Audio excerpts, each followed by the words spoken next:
Welcome to Oil Painting Question and Answers, episode number 20. Before I get into the questions, I want to teach a little lesson on the use of white paint and how to use white paint properly and to not allow the white paint to pollute your colors, which is something I see over and over again. And before I do that, very quickly, let me tell you about our Geneva Paint is now available in tubes. We used to sell it in jars, and we have a new formula. It's a little bit thicker than our old paint, but it still has all the flow and leveling properties. But it's real convenient to have it in the tubes and not have to deal with the jars and the sticks and everything else. So anyway, go check that out at genevafineart.com. So let me talk about white paint and how to use white paint when you're painting. Let's say that you were going to paint a landscape. And I teach working from darks to lights, meaning you paint in the shadows of the trees first, you paint in all the dark areas, and then you slowly work up until you finish with your highlights at the end. And there's a reason for that, and the reason is part of this, the same reason that I'm going to teach you in this lesson. If, let's say, you're painting that landscape, you can play all you want. You can put things in, scrape off paint, change the color, do whatever you want, as long as there's not white paint in there.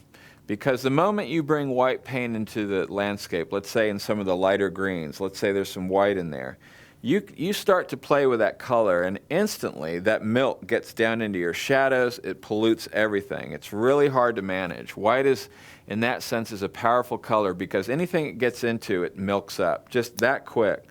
So therefore, in those shadow colors of the leaves and the shadows on the grass, or if it's a still life, the shadow on the table from the vase, or whatever it is, if there shouldn't be any white in there, and you start to play with your paint, or just takes one brush stroke down into that shadow with even a slight bit of white paint that's in some color, and instantly your shadow goes from being this rich, true color, which has all the richness in it, to being this milky color that looks chalky. And it can happen just like that. So therefore, if you start to paint, you can play all you want until you introduce your white. In other words, you can lay in your shadows, you can decide it's too green, you can add yellow to it, red to it, blue, brown, and you can play with those colors all day long, and it's never going to become milky. You can alter it, make it darker, and you never really get the problems. But the moment you start painting with white paint or a color that has white in it, that's when you have to be careful. And the more white paint is in the color, the more careful you have to be. Because if you have a vase or a hillside or whatever it is, or a tree, and there's a shadow color and there's the highlight, you can lay in your shadow, you can block in all the dark areas and get it all finished, and just leave the highlight alone. Because the moment you start to bring in that highlight and those lighter colors, instantly everything turns to milk. So it's learning to paint with your shadows, to block in your shadows, to put in all the shadows that you see, to put in your intermediates, and to hold off until the very end and say, okay, I like this, I like the way this is looking, the shapes of the leaves are, even if it's an abstract pattern, you feel good about it. And then you put in the highlights on the leaves and the little reflections of the sunlight or whatever it is. So you always, always, always hold off on your white as long as you can, because that allows you to play and change shapes and do whatever you want before you start introducing colors with white into to your painting. And in my method of teaching, the way this works, if you're doing this, the draw mix paint method where you're mixing all your colors, each one of those colors is independent. So if you start to mix the color of the shadow and you match that shadow color, it may not have any white in it, or it may have just a very little amount of white, 2% or something real minimal. But that you mix that color for the shadow, and then you mix the color for the next step, and for the intermediate colors, and then for the next lightest color, and then you finally get to the lightest color. But each one of those colors exists independently. The darkest color may be a purplish color. The intermediate may be more toward the creamy, more orange or more yellow. And then the highlight may be something altogether different. So those colors exist independently, no matter what you're looking at. Sometimes and very often they share the same, they are similar because they're in the same environment. But a lot of times it's not. On the bottom of the if there's a car sitting out on a driveway, the bottom part of the car is going to reflect off of the pavement, it's going to have a very different color than the intermediates that as it turns up toward the highlight. And then the highlight might have the sky in it, and the shadow doesn't. So colors exist very independently, and you can't just start mixing and blending. And it's especially true once you get white in that highlight, because if you have a highlight color or a light color and it has a lot of white in it, then you can never blend that into your shadow. It will just ruin your color just that quick. And this happens even with people who are using my method, and they're mixing all their colors and they're getting all their steps from the darkest color to the next lightest all the way up until they have a whole row of colors. Even with people that do that, that's one of the biggest reasons I say hold off on your blending until the end, because once that white gets into the shadows, everything is ruined. Everything becomes milky. All right, so I hope that's helpful and when you're using white paint, and let's get into some questions. I have a question about spotlighting for paintings hanging in a home. I have a fairly dark living room and have 2 large paintings hung in there which really need more lighting. I'm asking for some lights to be installed, especially to illuminate these 2 or 3 paintings. Well, first of all, let me say that to light a painting properly, you know, when you paint a painting in a studio, I always talk about the importance of painting in a good studio light, you know, museum quality lighting. When they design museums, they take a lot of care to install lights, and they know what they're doing, and it's expensive. When you do it in your home, you know, people oftentimes they'll install those little clip-on lights or the lights that hang over. Those are absolutely useless because they put about 300% more light right at the top, and then the bottom corners are completely dark. So those just don't work. The best way is to actually have a light that's coming from across the room, and it's a super high energy spotlight, you know, like a halogen or something. And that's really, you know, can be expensive, and it requires a lot more work than most people want to do. You know, the simple thing is to have a recessed light up above the painting that's slightly, that can be pitched a little bit to put a spot right on the painting. And the reason it has to be a spotlight is because otherwise you're just not going to get enough light. If you put a floodlight in there that's washing the whole wall, and even if it's like a, you know, real bright floodlight, it's not going to really light the painting that much. To light a painting properly, you'd have to install several lights. So the alternative is what they sell for paintings are the halogen bulbs, which are very, you know, super bright and come from a single spot.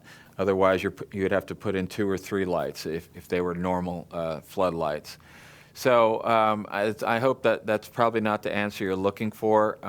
You know, you can hire a lighting specialist and you can have it done, but it can be expensive and a lot of trouble. But go talk to your local lighting store and see what they recommend. They'll probably recommend a halogen. I know there's some new LEDs coming on the market that are really exciting because you can get a better color temperature, you know, any color temperature you want. And so, but also they're making LEDs that are super bright and coming from a single spot. So that's really what you need, and that's not an easy answer. But let me speak further about displaying paintings. And I mentioned this before, but you know, when I saw a Sargent painting, a big Sargent painting, and a Rubens in a home it was a real nice home that I think has now been turned into a museum. And they had a Rubens in the kitchen, and there was a lady that was living in the home at the time, and there was a Sargent over the mantel. And they were so dark and dingy, you couldn't really appreciate them at all. And that was very typical. Until you have a big bright window or you have a museum that's set up to display the paintings, you know, it's real typical for good quality oil paintings to appear dark.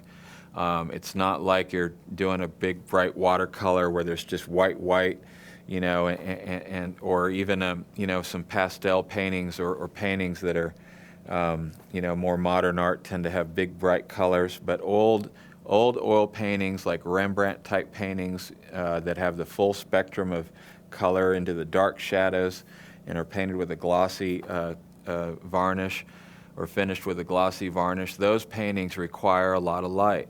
And, but the reality is, and keep in mind, is that the vast majority of people will never see your painting in your home. They're going to see it either through an email or on a website or even, on social media. And so it just, now the modern computer monitors, the monitors that most people have are actually very bright. And as long as you take a good picture of your painting, and you can take a picture of your painting out in bright sunlight or whatever, but take a good picture of your painting, and then when you display it on the monitor, it's going to be plenty bright, and the darkness will not be an issue. And that's the way most people are going to see your paintings, even if you put them on a web page. And if you eventually get your paintings in a gallery, hopefully that gallery, and very likely that gallery, will have very good quality lighting. But that's just the reality of oil paints and lighting. Your paint sounds amazing, but I have a question. If the paint is already mixed to a specific consistency, how do I go about making it more transparent, thinner, or on the contrary, thicker, like if I wanted an impasto style like Van Gogh? Well, the thing about the Geneva paint that I make, it's made to be exactly the consistency that I love. So, that in one sense is a limitation, because if you want it thicker, I've already thinned it down to be just exactly the consistency I like. And I don't really like any variation in my paint. I know there are artists out there that are doing different styles, and I understand that. But I like all of my paint to have that real nice leveling quality and flow that I love, so that's the way we make it. Certainly there's some mediums out there that you can buy, thickening mediums that you can use to thicken paint. You could add liquid to it, or any other medium if you wanted to. It won't take much to thin it down even further. But really the Geneva paint was made to be the consistency that I love, and I don't like any variation. I like all my paint to be the same, so that it all kind of flows together nicely and in the way that I like. Why does it matter what the canvas is made of? Hobby store canvas is so much cheaper, but I hesitate to put a lot of labor and time into something that may or may not last, no matter how much cheaper it is. Canvas is a subject that, when I first started painting, I didn't think it made any difference what the surface was. And there's a lot of people that like traditional canvas and swear by, they want to paint exactly the way the masters did, and there's that history. But let me just tell you about the qualities that I understand from a real technical standpoint about canvas. There's a couple things. Number one is the surface of the canvas has to be, if it's perfectly slick, and let's say that you get a canvas that's so smooth, and maybe you've put a gesso on there and you've sanded it, and you can make canvas as smooth as a panel. And the reason I don't like smooth is because the paint tends to slide off of it. If you try to paint, you end up wiping the surface, and it doesn't pull the paint out of the brush like canvas will, like a more irregular surface will. So therefore, I don't want it to be super smooth, because I find that much harder to get full coverage with. Then on the other hand, you have if the surface of the canvas is too rough, let's say that you have a woven fabric and you've just put a real light coat of gesso on it or something, but if you looked at it under a microscope, the surface might be like that, just all the weave of the fabric. It can just go up, down, and all over. And you wouldn't want that, because if you have too much irregularity in the surface and it goes in and out too much, every one of those little turns is going to create a little spot of glare. And you don't want any glare. You want it to be a surface that if you put it in a good studio lighting, that you don't have this glare coming off of the surface. And a real irregular surface would cause little spots of glare. You may not even be able to see it, but it would affect your paint for sure. Now, the last thing, and this is what I find ideal, is a rolling hills type of surface, meaning that there's enough gesso or rabbit skin glue or whatever it is, or stain even, that's filled in those gaps so that you have this rolling hill surface. And that rolling hill surface, which is what the people that know how to make canvas, and it doesn't necessarily have to be expensive. I've found some inexpensive canvas. In fact, we recommend it on our supply list. if you go to drawmixpaint.com and you go to the supply list link, go down to the canvas section, and I don't even remember what the name of it is, but we have listed there my current recommendation, and it's not an expensive canvas, but the surface is a nice surface, and I've seen canvases that I don't like, so really that's what I'm looking for.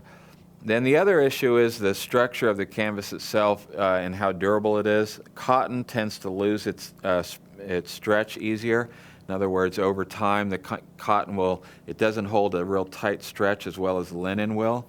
So that's a real big one. And then the last thing is that, and this is just long term, you do not want any of the oil in the paint getting into the actual fibers of the canvas. You don't want it getting into the linen or into the cotton, because if any oil gets into the linen or the cotton, then over the long term that fabric's going to rot, and your painting's going to deteriorate from the back. And I've seen canvases where the oil will soak through and get into the fabric, and you can tell. Just put some paint on the canvas, and then examine the back, a couple months later, and see if any oil has gone into that to that linen or the cotton or whatever. I wonder, and maybe there's something available, but to me the ideal canvas would be, and this is something that we're looking into, but the ideal canvas would be a nylon canvas that was painted with the right gesso, where you wouldn't have any delamination issues or anything else. And a nylon canvas would last for, as far as I know, hundreds and hundreds of years and would never deteriorate, even if oil got into it, because it's essentially plastic. So that, to me, would be an interesting thing to look at for canvas. But they do sell nylon canvases, but I don't know. I haven't found one that has a real nice surface on it. But that's just another thing to think about with canvas. But in the short term, what I would do is probably buy an inexpensive linen canvas like the one that we recommend on our supply list, and then keep an eye out for nylon canvases, or do some research, and maybe you can find something better. Would you talk about removable varnish and permanent varnish? I've only ever used Winsor Newton Glossy removable. How long should one really wait before varnishing with either one? Well, first of all varnishes for oil paint should be removable. I would never paint or varnish a painting with a varnish that was not removable. Removable means that, and the whole purpose of the varnish is to protect the paint, so that if you leave a painting in a dusty hallway, or even in a place where there's smoke blowing across it, or who knows what, that after 50 years all that soot and dirt doesn't get down into the paint itself. Instead, it settles into the top layer of the varnish, and then later on you can remove that top layer of the varnish and take all the dirt with it, and you have fresh paint underneath it. And that's really what a painting's the first job of the varnish. The second thing the varnish does is it gives the painting an even coat, so that you want it to be glossy everywhere. You don't want some areas glossy and some areas flat, and that's the second thing the varnish does. But there's a misunderstanding about what retouch varnish is, or I don't know. A lot of people talk about using a retouch varnish as some sort of temporary varnish. But retouch varnish is simply varnish that's been thinned down more. It has more solvent in it, so it ends up creating a much thinner coat. But as far as your painting drying, there's no real specific time, because some people paint real thick paint, some people paint in 10 layers, some people paint in 1 layer. I personally put a stain on top of my canvas, which has already been prepared with an undercoat of white, and then I put my stain, and then on top of that I put my finished paint, and that's because I use so few layers, I don't have to wait as long for my paint to dry. But once your paint is dry to the touch, and you can wait for it to be dry to the touch, and then wait a couple more weeks if you want to really be sure. But it should be dry, bone dry, and then once it's bone dry, you can varnish it. The risk being that if you varnish it too early, you may have to varnish it again, because your paint will suck some of that varnish into it. But I don't really see any real harm in varnishing too early. Other than that, it's something that scares people a lot, but it's not something that I think you need to worry about too much. The other thing is that the varnish is that if I highly recommend using a gloss varnish. I have a video that compares gloss varnish to matte varnish, and so maybe go watch that. If you go to drawmixpaint.com, just look in the free video list, and I've got a video about gloss versus matte. And if you watch that video, you'll see very clearly why I prefer the gloss to the matte varnish. If my painting is going to have a lot of white in it, should I still stain the canvas this color? I'm wanting to paint some white and cream roses. Yes, for sure. I always stain my canvas, even if I'm going to be painting a white field, for instance, because even under, if you're going to paint white roses, for instance, even the leaves are going to have black in them. They're going to have dark areas that are very dark, and trying to paint dark on top of a white canvas is just really difficult, and it's really a big handicap. On the other hand, the white roses, if you're working from a properly exposed picture, you know, even the lightest part of the rose is not going to be white, and even so, white is a very opaque pigment that has great coverage, and so you shouldn't have any trouble covering the stained canvas with white. And having that neutral color really is important because, you know, it really helps you define your values, so that if you put the stain on there and then you paint a white rose on there, it's going to look like a white rose. It's going to stand out, and like it should. So yeah, I always recommend working on a stained background. I just find it much easier to work on than a white canvas. If you go to drawmixpaint.com, you can find links to all my free videos. If you go to genevafineart.com, you can find out all about the paint that I use to paint with, that I manufacture myself right here in Austin, Texas. And thank you so much for watching.